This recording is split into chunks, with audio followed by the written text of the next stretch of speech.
Quebrada de Humahuaca, al noroeste de la Argentina. El sitio es Patrimonio Mundial de la UNESCO. Soy pastor de llamas, me llamo Santos Manfredi, como mi bisabuelo, uno de los más grandes visionarios del siglo XX.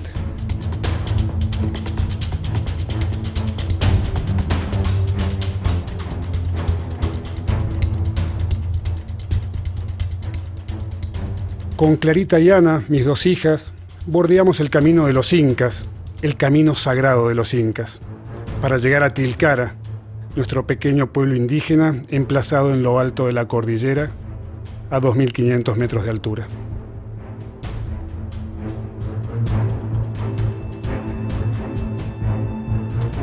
¿Me contás la historia de tu bisabuelo, don Santos? ¿Quieren que les cuente la historia? Sí. Es una historia muy interesante. Es una historia entre dos amores, Córcega y Argentina.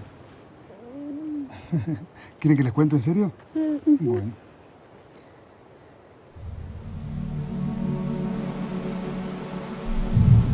La Castanicha es allí donde toda la historia comenzó, en este océano de vegetación situado al noreste de Córcega.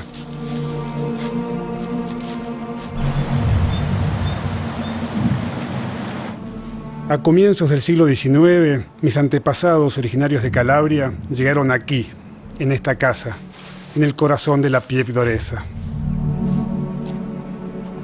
Bajo el reinado de Napoleón III, esta región era la más rica de la isla. Mis ancestros trabajaron aquí el carbón y sobre todo la castaña. Luego la aventura prosigue 30 kilómetros más allá, en Santa Andrea de Bocio.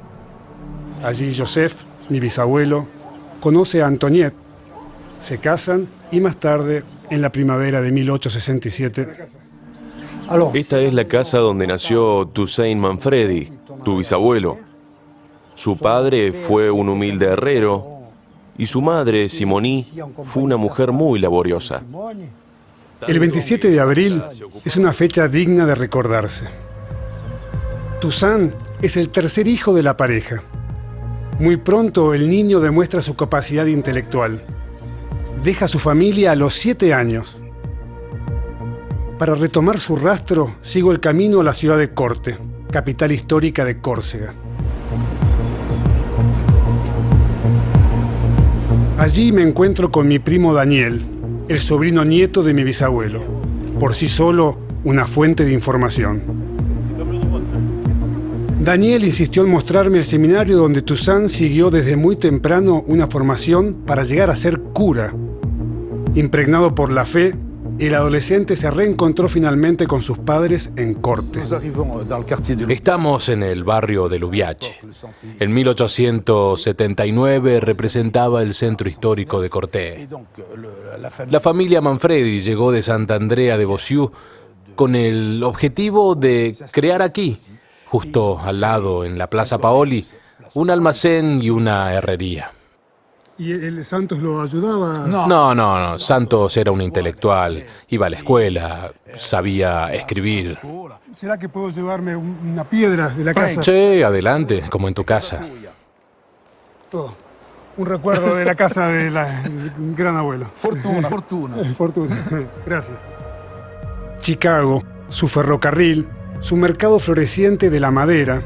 Héctor Manfredi, uno de los hermanos de Joseph, pasó allí una vida feliz y próspera, hasta el día en que durante una visita a Corte... Héctor le pide a Joseph que le confíe a Toussaint.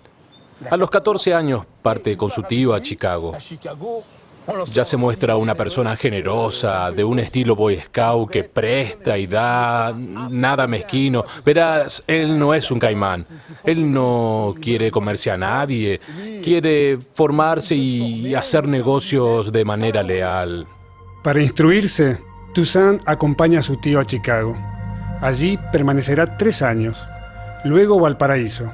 Y más tarde se dirige un poco más al este.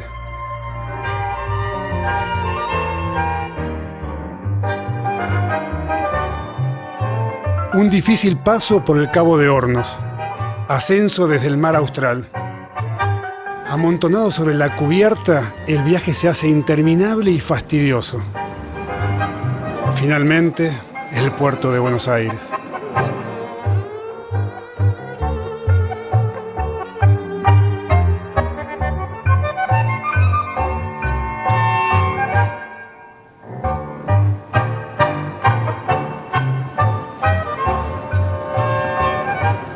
La capital argentina, su tráfico continuo, sus millones de habitantes, su arquitectura estilo francés, su música. Es aquí, en 1887, cuando mi bisabuelo desembarcó solo, con una valija en la mano y apenas unos dólares en el bolsillo. Pero es el momento de una vuelta de página. Su nombre original, Toussaint, desaparece y de ahora en más se llamará Santos. En el Centro de Estudios Migratorios comienzo mi investigación.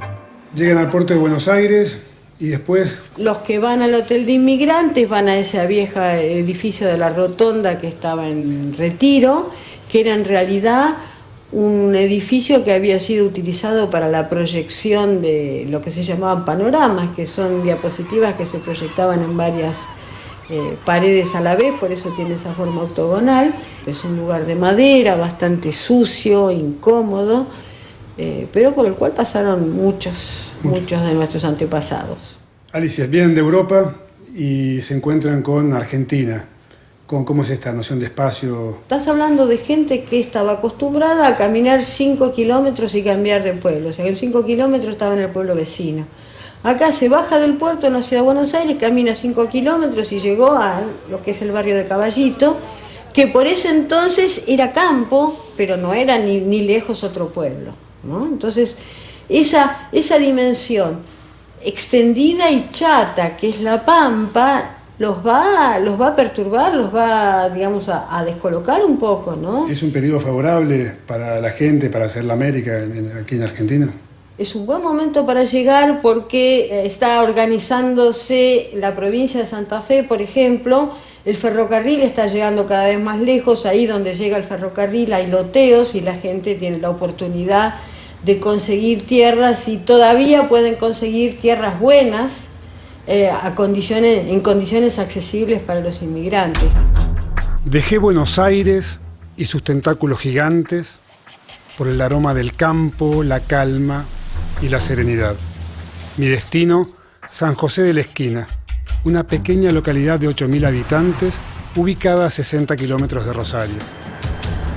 Es en este poblado, repleto de inmigrantes europeos, donde Santos se reencuentra con Juan, uno de sus hermanos, empleado en una despensa de cereales.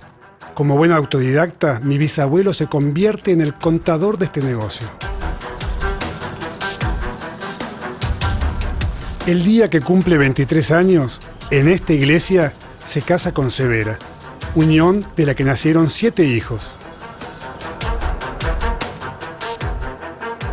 Ya muy avesados en el comercio de granos, Santos y su hermano, siendo socios de su patrón, terminan por adquirir la sociedad. Es una jugada maestra. A 1 hora de tren desde San José de la Esquina, a orillas del río Paraná, el puerto de Rosario está en pleno auge. Al ser la puerta de entrada y de salida de toda clase de mercaderías, se vuelve el centro neurálgico del país. Como complemento de los cereales, Santos se vuelca al comercio del cuero, hace fortuna. Luego, en 1903, se junta con este hombre, Julián Parr, un economista brillante. En busca de una inversión duradera, ambos examinan las condiciones para el cultivo en tierras del departamento Río Segundo, una zona por la que ya pasaba la red ferroviaria que unía Rosario y Córdoba. Escuchen, lo que sigue me lo contó Juan Malicia, un reconocido historiador de la región. Esto estaba prácticamente deshabitado. La compañía de tierra, al tomar las tierras en posesión, las pone a la venta a través de la compañía, de que ellos habían una subsidiaria que habían creado. Y bueno, y muchos visionarios vinieron a comprar tierras a sabiendas de la fertilidad de las mismas. En el caso de don Santos Manfredi y de don Julián Parr, aquí ellos adquieren a la empresa del ferrocarril 27.500 hectáreas de campo, que es una extensión enorme si tomamos desde Oncativo hasta Laguna Larga. Me hablas de 27.500 hectáreas, es un número que se me pierde en la cabeza, esto es mucho. Es una cifra, bueno, es una extensión inmensa de campo. Tomemos en cuenta que desde Oncativo hasta Laguna Larga hay 15, 16 kilómetros. Obviamente hay un cambio fundamental en ese momento porque la visión de Santos Manfredi y de Julián Parr es de colonizar la zona. Transformar este territorio tan enorme como 30.000 canchas de fútbol en parcelas cultivables para don Santos significó un colosal desafío. Debió convencer a decenas de inmigrantes italianos, muchos de ellos radicados con sus familias en Colonia Esperanza, a que vengan a trabajar en condición de arrendatarios. La aventura comienza en 1904. Roturan la tierra, siembran maíz, trigo, cebada, cultivan, recolectan y por esa dura labor la recompensa fue una primera y muy buena cosecha. A más de un siglo, para reconocer el territorio de aquella descomunal tarea, salgo a recorrer todo el sector.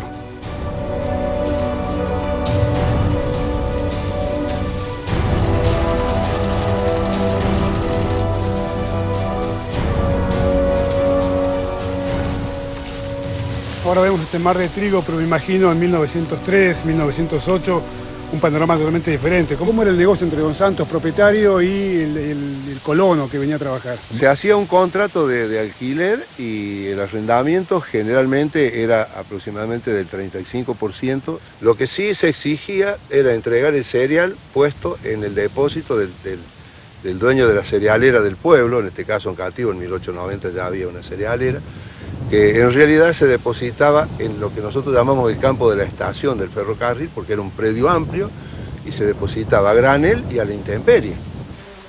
Por aquellos días se presenta en el horizonte una amenaza devastadora, una plaga capaz de recorrer 200 kilómetros hasta arrasar con todo lo plantado.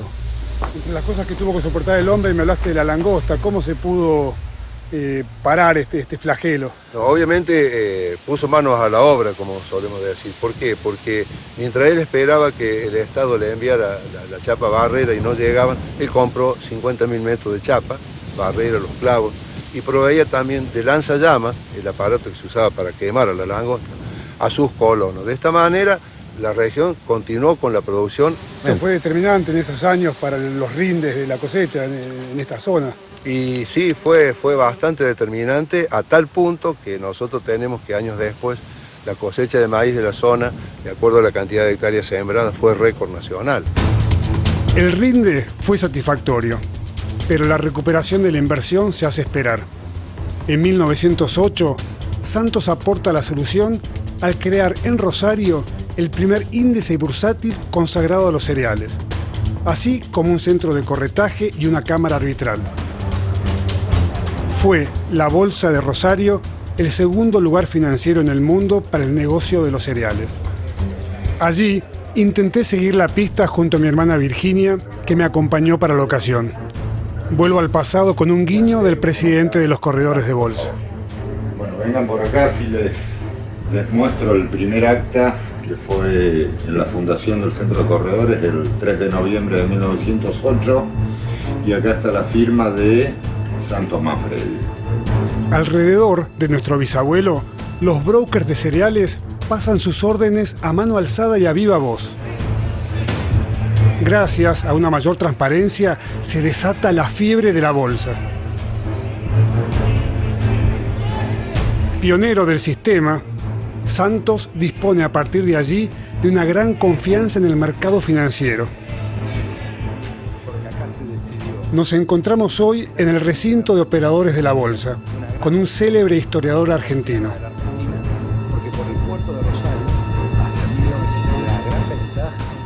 Eran personas que, por un lado, tenían que cuidar fundamentalmente su credibilidad, porque en base a eso se basaban las operaciones. En segundo lugar, de los contactos y relaciones que pudiera tener, y por eso De esa manera se puede entender cómo Santos Manfredi es una persona que va tejiendo redes económicas, sociales y culturales, y que todas esas redes van a contribuir de alguna manera a su proyecto como empresario, a su proyecto como productor, porque todo de alguna manera se va a vincular y va a potenciar esa capacidad. Al manejar los engranajes del mercado de cereales como la palma de su mano, Don Santos se enriquece mucho más allá del continente sudamericano. Montreal, Chicago, Nueva York, Marsella, los ingresos de sus sucursales son considerables.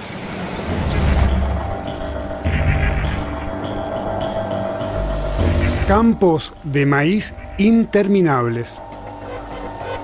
Silos enormes. Estoy de regreso en el feudo de Don Santos, entre Oncativo y Laguna Larga. Para facilitar el transporte de los cereales cosechados en el límite entre las dos comunas, mi bisabuelo obtuvo en 1913 la apertura excepcional de esta estación.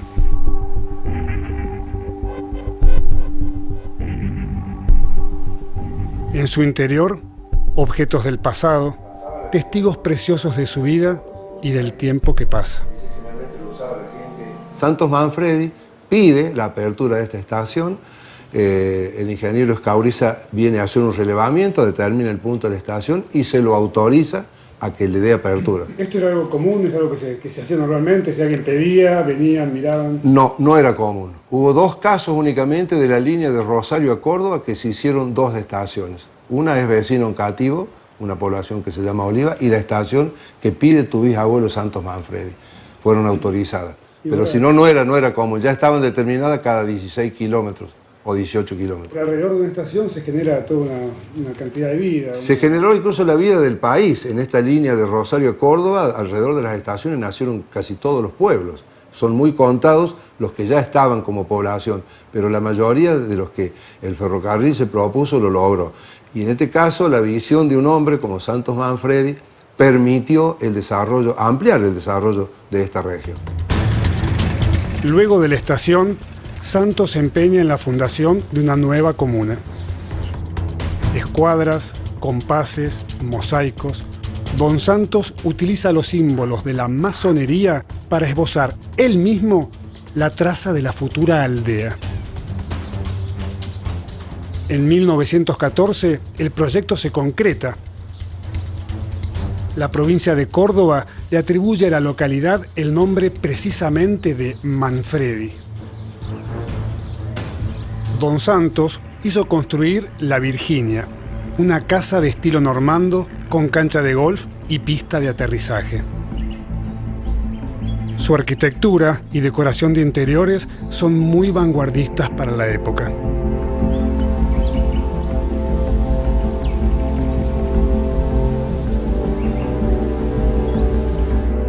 En 1914, la Argentina se ubica entre las 10 potencias económicas más grandes del mundo. Un lugar muy agradable para vivir.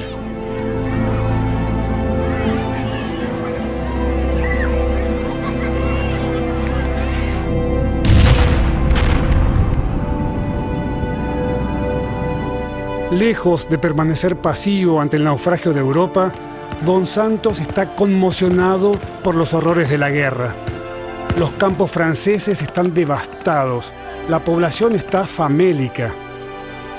En Manfredi, en cambio, las cosechas siguen batiendo récords de productividad. Sin embargo, mi antepasado renuncia al beneficio de estas cosechas, enviándolas gratuitamente en dirección al puerto de Rosario.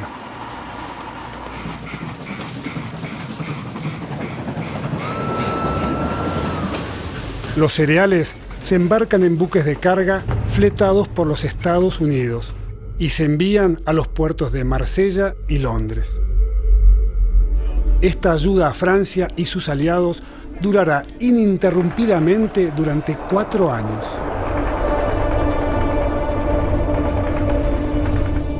Dominique Frassati, sobrino de Don Santos, y Joseph, su hijo.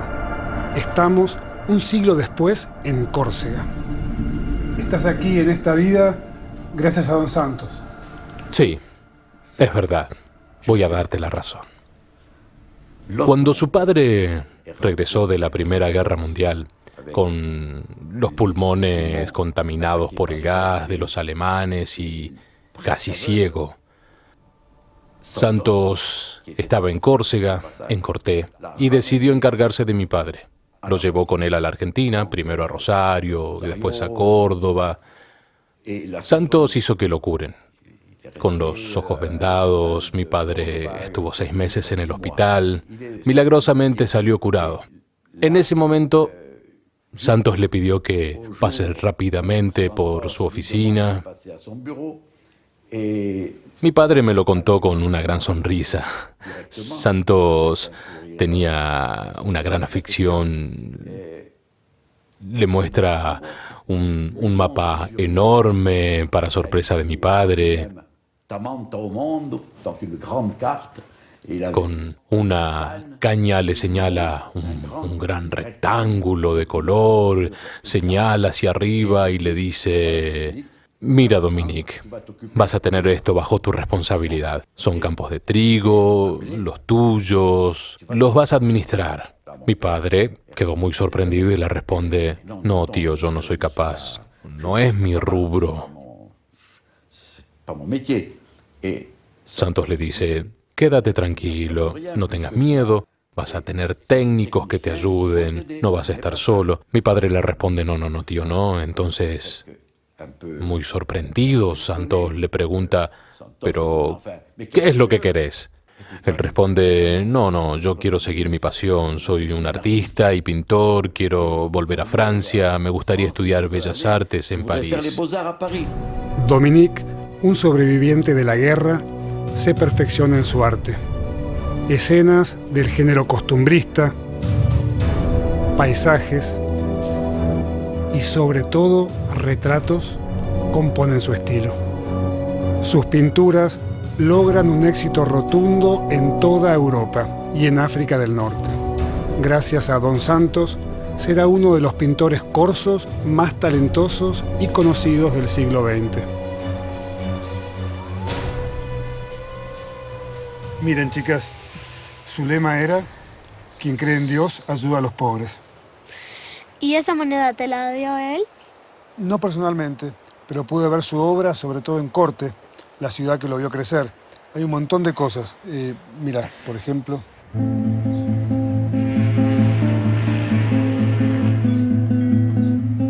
Después de 40 días de una travesía agotadora, mi bisabuelo pasaba regularmente sus veranos en Corte, un ojo puesto en los valores de la bolsa y otro en la vida de la comuna. Fue en esta casa, gran residencia del centro de la ciudad paulina, donde les concedió lo mejor de su tiempo a su familia y a sus amigos que venían de América. Don Santos fue iniciado precozmente en la masonería. Por ello, era un apasionado por el humanismo y la generosidad hacia el pueblo de su tierra natal. Comienza entonces un largo camino filantrópico al crear, en 1908, el primer club de fútbol. 12 años más tarde, dona este terreno. Bajo mis pies, 90 años de historia y un nombre: Santos Manfredi. Campeón de Francia, finalista de la Copa de Europa, semifinalista del Mundial de 1958, Dominique Colonna, ex arquero del equipo de Francia, es, a los 87 años, una leyenda viviente de este estadio donde debutó. ¿Ves? Ese chico allá, con el pullover y el cuello blanco, es Dominique. A los 14 años ya jugaba en el primer equipo de Corté, un gran equipo. Santos Manfredi, para nosotros siendo niños, era como una palabra mágica, ¿sabes? Había 2 palabras mágicas en aquella época. El Colegio Pascal Pauli es el nombre del Libertador de Córcega y el Estadio Santos Manfredi. En esa época, cuando jugaba allí, no había pasto, solo había piedras, era un viejo cauce de río. Desde hace 75 años que siento esas piedras en mis rodillas. El Sportif aquí en el corazón. Sí, vivo en un departamento justo frente al estadio. Cada vez que abro las ventanas lo veo frente a mí, al estadio Santos Manfredi. Para nosotros es el Parque del Príncipe. Es más, la canción decía: tantos grandes han desaparecido al pie de nuestra citadela en el Estadio Santos Manfredi, y entonces la citadela, el Estadio Santos Manfredi y el río Restónica, los tres son indisociables de Corté. Sí, es extraordinario. De solo escucharlos encender la llama del recuerdo, Dumé y Tantan me impresionan por su mezcla de autenticidad y hospitalidad. Como soy argentino y sé que Dumé jugó en el Rennes, aprovecho la ocasión para hacerle una pregunta. ¿Estefano te hizo algún gol? No, siempre. Era el mejor jugador que conocí. La verdad, lo pongo por delante de Pelé. Era un compañero, un gran capitán. En el Real Madrid ganaron 5 Copas de Europa con él. Para nosotros es importante agradecer a la Pachamama. Qui. Merci, la Pachamama. La Pachamama, noi facciamo così, sempre così, Bolì, Delisio. Bien gratis, Pachamama. Prosperità. Salud. Salud es siempre. Al comienzo de los años 20, solidaridad y entrega marcan cada visita de Don Santos a Corte. Se sabe adulado, pero a cambio le encanta complacer. La comuna necesita dinero para acondicionar el centro urbano. Mi bisabuelo dice presente. Diseña y financia personalmente esta avenida, la más bella para la época. Una avenida llamada Santos Manfredi. En Córcega, las intervenciones del Estado se hacen esperar, tanto para reactivar la economía del interior de la isla, como para bonificar las tierras de la costa oriental y erradicar el paludismo. ¿Me puedes explicar un poco cuál era la situación de Corte en el año 25? Sabes, la situación era medieval. Imagínate, era una pequeña ciudad, sí, pero no había agua corriente, ni electricidad, ni cloacas, ni hospital. En el plano escolar no había estructuras adecuadas. ¿Y qué hace Don Santos respecto de esta situación? Don Santos fue requerido por la municipalidad. El alcalde le dijo: no tenemos dinero, el Estado no nos ayuda. Ante tanto estancamiento, él toma la iniciativa de donar 680.000 francos. ¿Cuánto? Millones de euros. Entre las prioridades, un primer expediente contempla la creación de un asilo para ancianos. Mi antepasado paga el terreno y financia la obra. Antes de volver a la Argentina, se organizó una ceremonia para la colocación de la piedra fundacional en Corte, con la presencia de 2.000 personas. Es una fiesta familiar la que celebramos. Al modesto benefactor de la ciudad no le gusta el ruido, pero como buen hombre de acción, trabajador incansable, quiere actos. Y estos actos, me enorgullece destacarlo, son el eco de las hermosas palabras de Cristo. Yo estaba sin asilo y ustedes me ayudaron. No dejaremos de rezarle a Dios para que siembre en Él y en su hermosa familia sus favores más distinguidos y para que cuide por largos años el afecto de los suyos y el nuestro. Bendigamos la modestia de nuestro generoso benefactor. ¡Viva el señor Santos Manfredi! ¡Viva Corté! Desde lo alto de la ciudad, Daniel se deja llevar con vehemencia y alude a una mano maliciosa en la continuidad del proyecto. Es indiscutible que se produjo un grave problema. Todo el dinero que había dado no se reflejaba. Comenzada la construcción del proyecto, según se veía. Hubo un claro desvío de fondos. ¿Por quién? ¿Cómo? No se sabe. Era claro que había sido engañado. Con respecto al asilo para ancianos, el expediente se cerró. Don Santos lanzó otro proyecto, la creación de una maternidad con dinero de su bolsillo una vez más. Las desilusiones del pasado se borran. De ahora en más, Don Santos está a cargo de todo. Se crea una maternidad y luego, como por arte de magia, los proyectos se concretaron uno tras otro. construcción de desagües, suministro de agua potable, rehabilitación del seminario,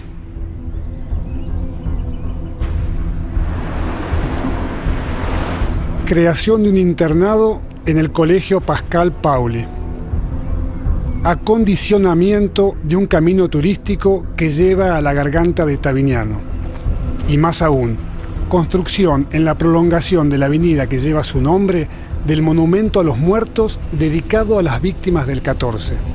Un memorial inaugurado por este político corso, varias veces ministro, François Pietri. Pero la riqueza de Don Santos despierta envidia. Aquí, el hombre político y el industrial entablaron amistad. A fines de los años 20, ¿en qué extremo político se enrolaba el amigo de mi antepasado? François Pietri es el político corso más grande de la primera mitad del siglo XX, con una doble dimensión, insular y continental. A nivel regional, es el jefe de la derecha local, líder del clan pietrista, como su nombre lo indica. A nivel nacional, se ubica cercano a los ultraconservadores, a los nacionalistas, especialmente vinculado con la extrema derecha. Es un bonapartista. El 17 de agosto de 1927 se condecora a Don Santos como caballero de la Orden de la Legión de Honor por la ayuda económica aportada a Francia durante la Primera Guerra Mundial y por sus donaciones a la ciudad de Corte. En presencia de su amigo François Pietri, recibe la medalla de manos de Raymond Poincaré, jefe de gobierno. Con el paso de los años, la maternidad se convierte en hospital público.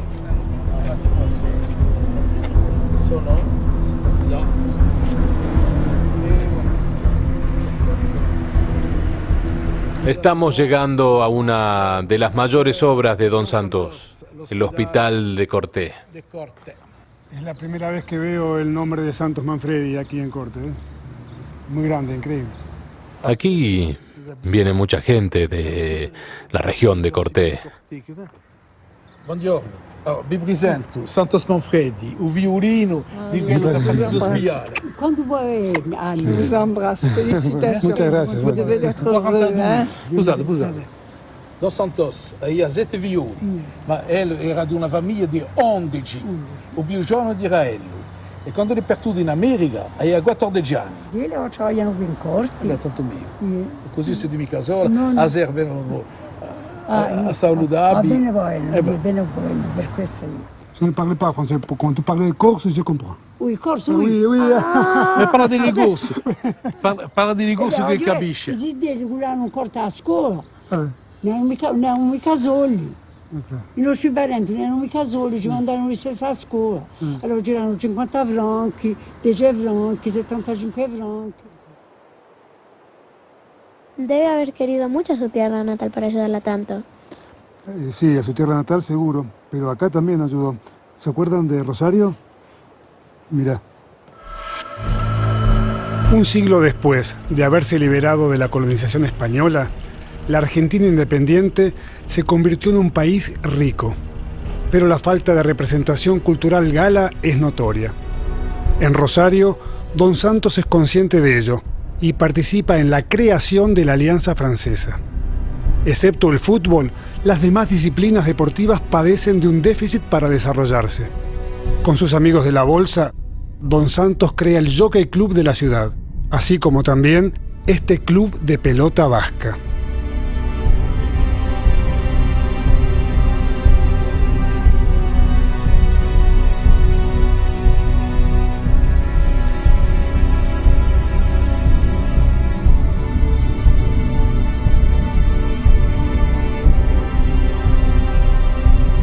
Altruista practicante, no olvida que desembarcó en el puerto de Buenos Aires sumido en la miseria.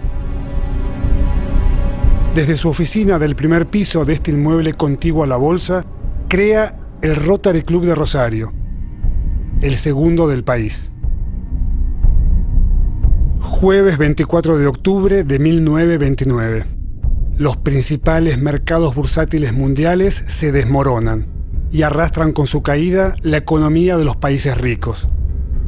En este difícil contexto, mi bisabuelo, amigo cercano del embajador de Francia, dona su residencia particular para establecer allí un consulado.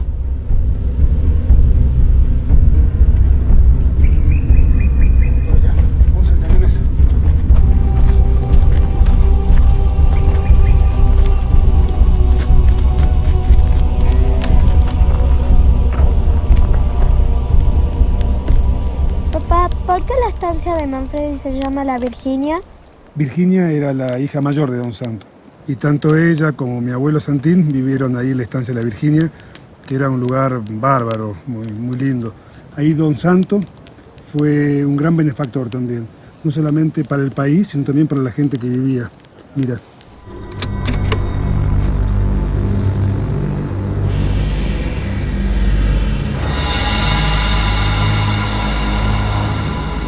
Estancia La Virginia, mito o realidad. La explotación donde todo comenzó no pertenece más a mi familia. La casa de mis ancestros, que en otros tiempos era una casa solariega, es hoy un centro administrativo. Sin alma. El tiempo pasa inexorablemente, pero los recuerdos quedan vivos.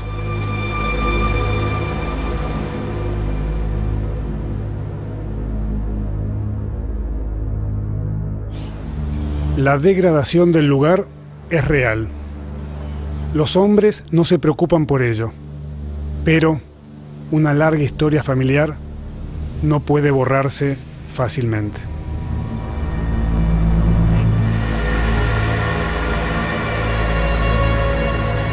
Para informarme mejor sobre las relaciones sociales que mantenía la familia Manfredi, me encuentro con Jorge y Cristian, mis dos primos.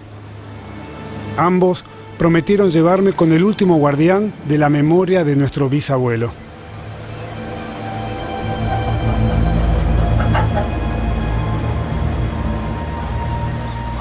Renato Paira nació en La Virginia. Pasó su infancia en contacto directo con mis ancestros. Es el hijo del primer capataz de la propiedad de Don Santos. Nuestro anfitrión se emociona ni bien nos ve. Quiere mostrarnos el material utilizado 90 años antes por nuestro bisabuelo para luchar contra la invasión de langostas. Lo que sigue es un álbum de recuerdos. Era un momento especial cuando llegaba él. Claro, para nosotros siempre decíamos está el patrón. Matías la mano nos llamaba, porque nosotros tenemos hasta miedo de arrimarnos a él, nosotros porque era el patrón y nosotros por ahí andamos todos sucios. Y bueno, había que respetar la distancia, él nos llamaba así, nos daba un peso. Ese es señal de que era bondadoso, ¿no es cierto? Y con la gente grande, bueno, desconozco, ¿no es cierto? Pero con mi papá siempre fue hicieron muy buenos. Tuve el concepto de que los patrones que nosotros tuvimos, o sea, los Manfredi, ¿no es cierto? Fueron una persona bastante condescendiente con toda la gente que trabajaba. No fueron explotadores. En el año 1937, cuando mi papá decidió ir a visitar le quedaba el padre allá en Italia, decidió ir allá, Don Santos le facilitó todo para que fuese a Italia, le otorgó el permiso aquí en la estancia, para que sacara el pasaporte, todas esas cosas. Incluso lo esperó allá en Génova y lo recibió allí y lo hizo conocer Montecatini, las termas de Montecatini. ¿Tenés algún recuerdo, una foto de eso? Sí, justamente la conservo con todo. Ese es Don Santos con mi papá allí en Montecatini, ¿ves? Debe ser un hotel. El interior del hotel. Un hotel. Y nosotros no sabíamos lo que es las termas, así que cuando mi papá vino de vuelta, nos explicó que eran las termas, el agua caliente, se bañaban, todas esas cosas impensadas, insólitas para nosotros. En Manfredi, el rendimiento de los cereales bate récords. Con las 200 hectáreas heredadas de su padre, Don Paira es un propietario satisfecho. Mi papá tener algo, ¿no es cierto? Algo, es decir, de alguna propiedad, algo. Y ellos le facilitaron para que comprara este campo. Le habían dado plazo e incluso sembró, me parece, con la gente del primer año que siembra, antes de venir nosotros a vivir acá, mi papá ya siembra acá, siembra maíz y lo siembra con la herramienta, con las cosas que tenía de la estancia. O sea que le facilitaron la semilla que pudiera sembrar y lo cosechaba él. Y con eso ya pagó una parte del campo. Y bueno, lo demás lo habrá ido pagando después como pudo. En eso estoy seguro que no hubo problema ni presión. Sí, hasta ahora a mí me parece, ¿cómo hace un empleado, un capataz, no sé, para comprar? Tenés muy buena relación. Y claro, debe ser así, debe haber sido así, si no es imposible, con el sueldo de capataz no puede comprar un campo.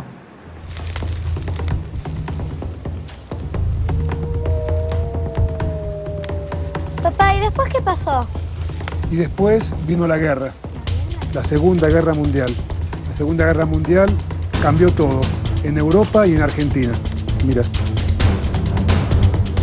Paisajes devastados. Desde 1940, el nazismo flagela Europa. En Córcega, los soldados italianos ocupan la isla. Don Santos, condecorado 4 años antes por el gobierno italiano, escribe: Hoy, la actitud de Italia que ocupa mi patria, Francia, es contraria a mis convicciones. Por el respeto hacia ella, tengo la obligación de devolverles mi medalla. En vez de unirse a la resistencia, el corso François Pietri acepta convertirse en embajador del régimen de Vichy en Madrid. Se organiza la resistencia en la isla. Serán necesarios 3 años para echar de allí al ocupante fascista. En septiembre y octubre de 1943, Córcega se subleva y se libera. Se produce una primera ola de depuración salvaje, con mujeres rasuradas y arrestos por colaboración comprobada o falsa. Luego, entre 1944 y 1945, se asiste a un proceso de reconstrucción nacional. Simbólicamente, se manifiestan el nombre de las calles. Se le quitan los heredados del régimen de Vichy para anotarse otros nuevos. Por ejemplo, en Bastia, la Plaza San Nicolás, que se había transformado en la Plaza Mariscal Pétain, volvió a ser la Plaza San Nicolás. En Corte, grave indiferencia histórica. El nombre de la avenida Santos Manfredi desaparece para siempre a favor de este hombre.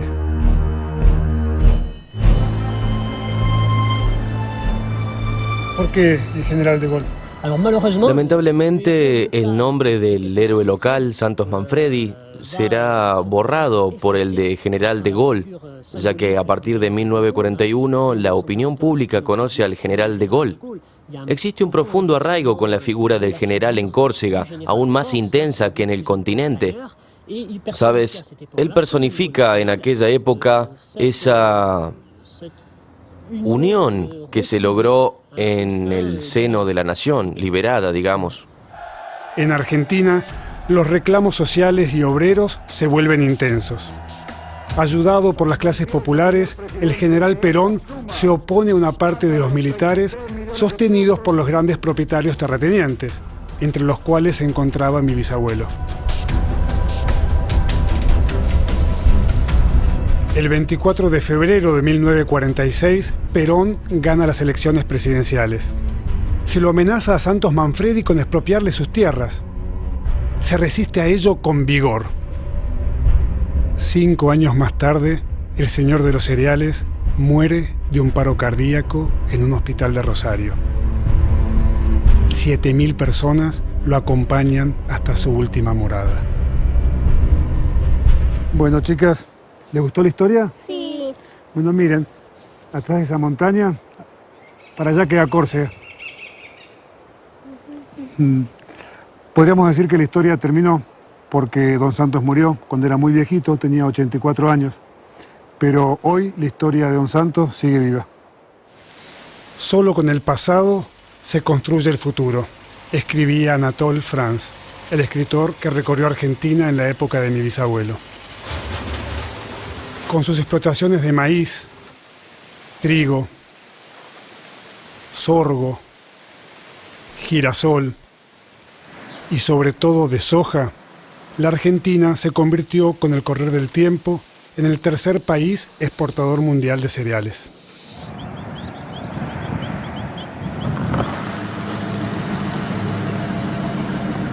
Ofrecer a las generaciones futuras el dominio de las tecnologías agrícolas del mañana para garantizar de forma duradera la autonomía económica del país Ese fue, en 1928, el proyecto vanguardista de Don Santos.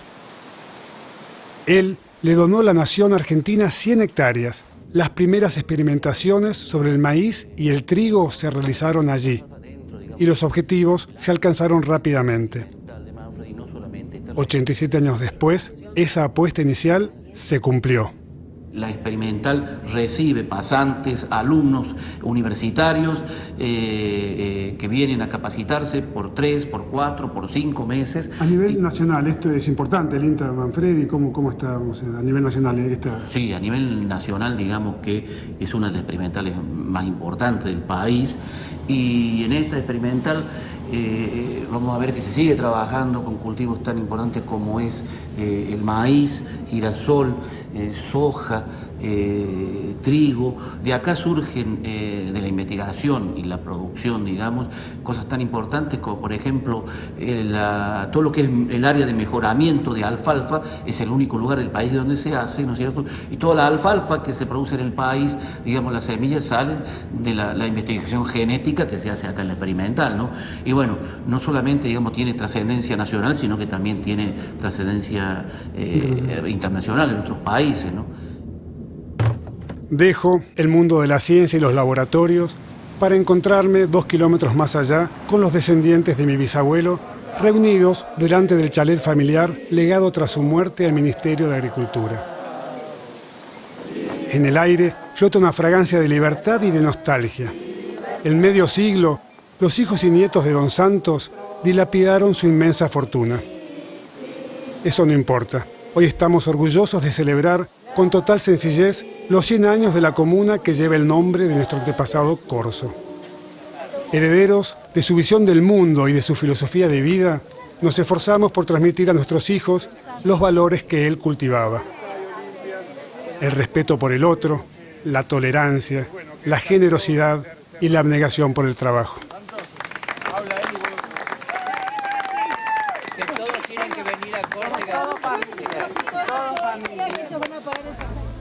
Me despido del ágape familiar y sigo mi viaje hacia otros horizontes.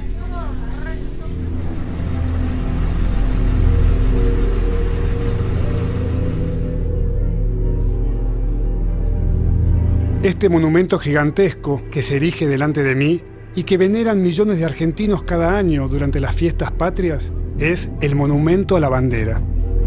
La mayoría de mis compatriotas ignora que fue principalmente mi bisabuelo el que lo financió. Con Don Santos me llevo una sorpresa tras otra, tanto en mi país como en su tierra natal.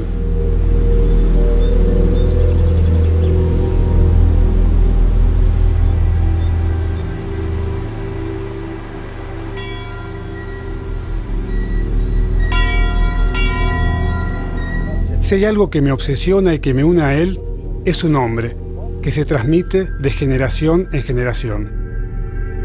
Una tradición corsa. Me pediste que venga aquí, a un cementerio, en el día de la fiesta Toussaint. ¿Por qué? Porque me interesa saber el origen del nombre Toussaint. Sí, Santos es Toussaint en francés, en italiano es santo, en corso santu. Su origen, podemos decir, es latino, por lo tanto pagano. Como lo hace a menudo, la Iglesia toma cosas que pertenecen al mundo pagano para hacer de ellas algo cristiano. Y entonces, para el cristianismo, Santus quería decir consagrar a Dios. Digamos, un nombre místico, inspirado en una fiesta de la iglesia cristiana, la de Toussaint. ¿Y Manfredi?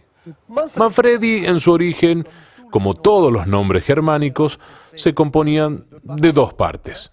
Magin, que quería decir la fuerza, y Fritu, la amistad y la paz. Y entonces, como ves, es un poco contradictorio. En un doble sentido, el nombre Manfredu significaba de una persona que mantiene la paz gracias a la fuerza, utiliza su fuerza no para hacer la guerra, sino para hacer la paz. No es muy habitual para los nombres germánicos, dado que germánico a menudo está asociado con la guerra. Germánico y guerra. Dos palabras que remiten a una injusticia. Antes de terminar mi largo viaje iniciático en busca de las huellas de Don Santos, debo aclarar el asunto del cambio de nombre de la avenida con mi primo Daniel y el intendente. La avenida Santos Manfredi, en verdad que fue desbautizada, pero hay una razón histórica fundamental. Sí, porque había que dar al general de Gaulle, al libertador de Francia, al hombre del 18 de junio que se rebeló contra la ocupación nazi a ser colaboracionista, una avenida ejemplar. ¿Y qué otra avenida sino aquella que lleva directamente al Monumento de los Muertos? Y entonces, aquello se explica así. No era un colaborador, No, yo no hablé de eso, nunca hablé de eso. Se decía que su amistad con François Pietri originó que su nombre fuese borrado de la historia de la ciudad de Corte. Yo no doy fe de ello, nunca lo escuché. Sí, yo lo escuché. Tenemos la misma edad. Lamentablemente lo volví a escuchar recientemente. Se lo digo francamente, yo no participaría en un debate sobre la avenida Santos Manfredi y la avenida General de Gaulle. Hubo una elección a favor del libertador de Francia. No, que las cosas sean claras. Como ves, yo estaba acá con mi abuelo y mi abuela. Él se rebelaba y ella lloraba el día que sacaron la placa. Mi abuelo decía, es lamentable. ¿Fue en el año 46? No, en 1954. Esperaron su muerte. La avenida fue desbautizada en 1946, pero oficialmente la placa fue retirada en 1954. Por eso yo no participo en ese tipo de debates. Siempre respeto las elecciones de la familia. ¿Sabes? Una vez más, yo no participo en ese tipo de debates. Las razones que son de mi conocimiento son más neutras. Y más nobles también. Más nobles también y más neutras. Más yo te digo también. que fue el libertador de Francia. Fue honrado con la avenida que conducía directamente al memorial. Punto. Es la amnesia colectiva y la indiferencia voluntaria las que suelen impedir un buen ejercicio de la memoria para reconocer los errores del pasado.